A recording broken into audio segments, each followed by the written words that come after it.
Disney owns 38% of the movie industry, and that's bad.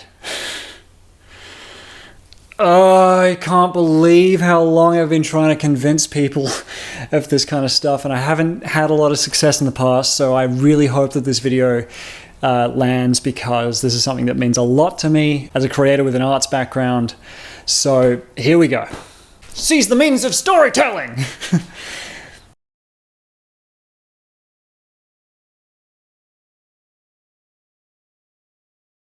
Hopefully you've seen the last video I did, which was about why the revolution needs to be spiritual. It's basically the place that we wound up with that is that developing a broad general compassion for other people is something that can only come about through some kind of spiritual change, though not in a religious sense necessarily, spiritual as in the human spirit.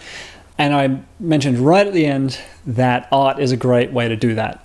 The question of what art is something that has been debated for way more hours than what would be practical for anything, but since when is art about being practical? It's a philosophical question about art, so it's two non-practical disciplines kind of coming together to waste a lot of time. Anyway, I've had a few theories of what art is. I've thrown around the idea that art is that which expresses but does not explain, which I still don't think that's not a bad take. But one that I sat on for a while was the idea that art is propaganda, which is that it is the projection of a worldview with the intention of bringing someone else into that worldview. And it can be an incredibly nuanced thing of, I experienced this, you should, you should understand this, take this on, which is basically trying to create that kind of spiritual change that I talked about in the last video. And now, of course, the most widespread art at the moment is usually more of an entertainment kind of a vibe, but it's still art nonetheless, Like, I'm going to even include commercial music and movies as art for this video, which is not something I'm always going to do. I'll probably do a video talking about that at some point in the future, maybe, if I remember and think it's worthwhile. So I have a professional background in filmmaking, mostly post-production, but I also write. I've written a lot of prose stuff. The sun's just gone behind a cloud, so the skylight has less light coming through it, so yeah. And so as an editor, I spend a lot of time looking at footage and trying to think about what shots communicate what the overall video or film is trying to communicate. Every single shot is communicating something, and there's a whole language of film that kind of comes about that. And because I've spent a lot of time dealing with footage, I've seen a lot of footage, and because it's been my responsibility to cut it all into the right order, the right clips in the right spot for the right duration and everything, is I know how easy it is to communicate different things without anyone really noticing. The fact that people don't even seem to be able to always understand subtext when it's in the story itself is something that I find a little bit worrying, but it's something that happens. Something like Cloud Atlas, for example, people have missed the point of that, even though they tell you outright in the final act of the film quite explicitly what the movie's about. But I guess the plot doesn't quite tie together, so people are confused. But even if you don't understand something fully and consciously, right, because we don't think in language all the time, and if someone punches you in the arm, you don't think, I have been punched in the arm, that is bad, and then rationalize your feelings through language. No, it's this non-linguistic mode of thought, which again, I talk about a bit in the Vervis Manifesto, so that's up there if you want to check that out. I would recommend it. I worked hard on that thing, and I'm still pretty proud of it. If you can't tell, because I've linked to in 2 videos in this series now. Because you don't experience everything through language, right? It means that you can have ideas communicated to you non-linguistically that you then can internalize.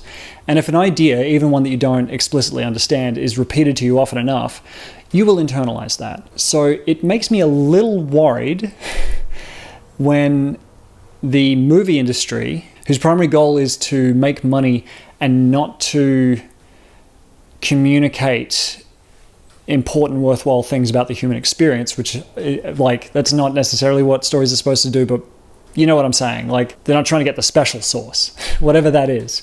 But because they're doing that, it means that they lack, I guess for want of a better way of putting it, moral integrity. I don't want to use that language because it's a little iffy, but again, you know what I'm saying though. They sort of lack, they lack integrity.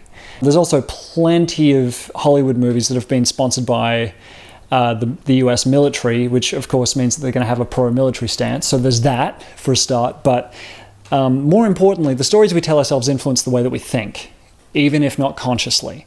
In fact, especially if not consciously. And the stories that we've been told a lot lately are superhero stories. And they may not even necessarily literally be superhero stories. Like, it's not all Marvel and DC.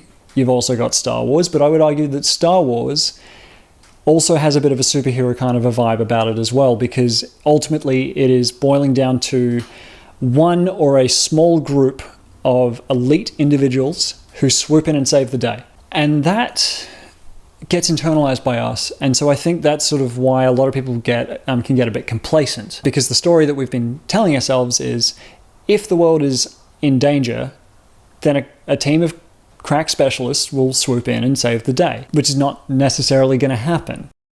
And by crack specialists, this could mean scientists swooping in and coming up with some kind of new technology, or more accurate interpretation would be the billionaire class will fund things all of a sudden, and they will be the ones to swoop in and save us, which is propagandistic and complete bullshit, as Catherine talks about in her most recent video, which I cut together for her. I didn't know what her video was going to be about when I shot this a couple of weeks ago, so that actually kind of worked out, that her upload schedule and mine end up kind of having these two topics that marry together a little bit. So definitely go check that out, because that kind of matches up with this video quite nicely.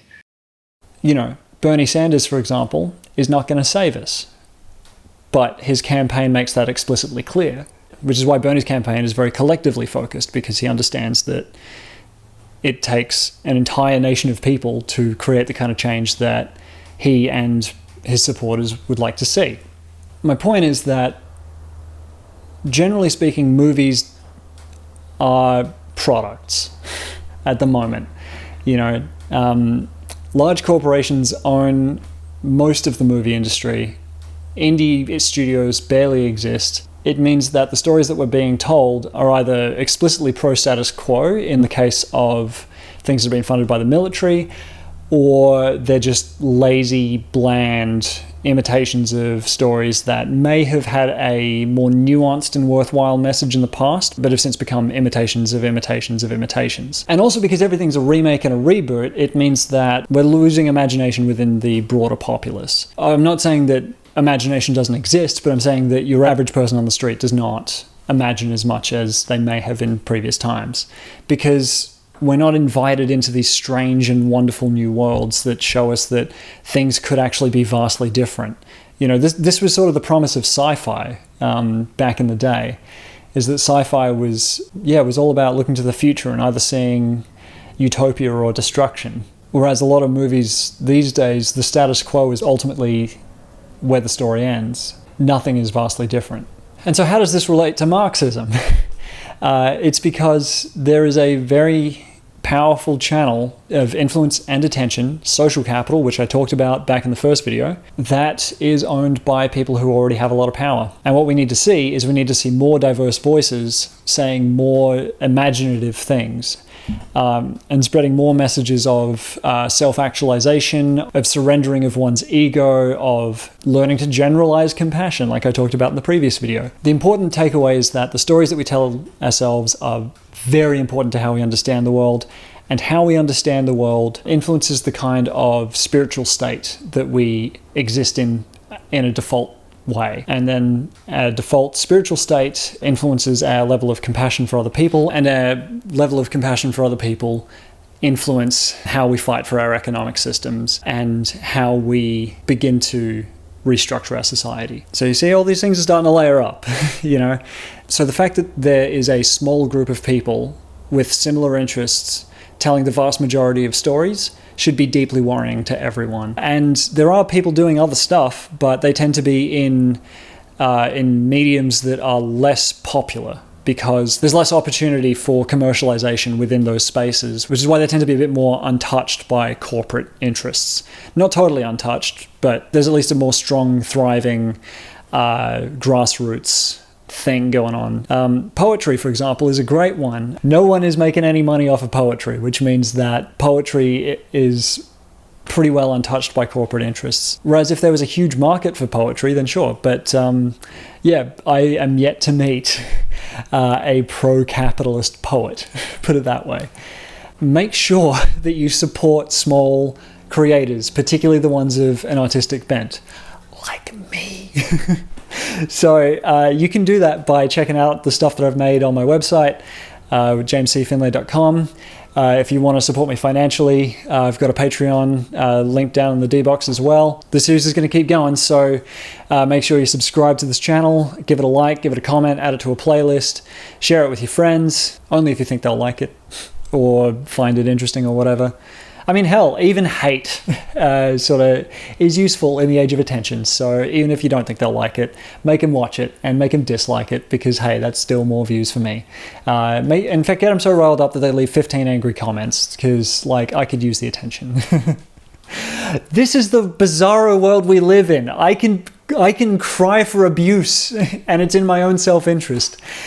Oh, far out. Anyway, until next time, much love.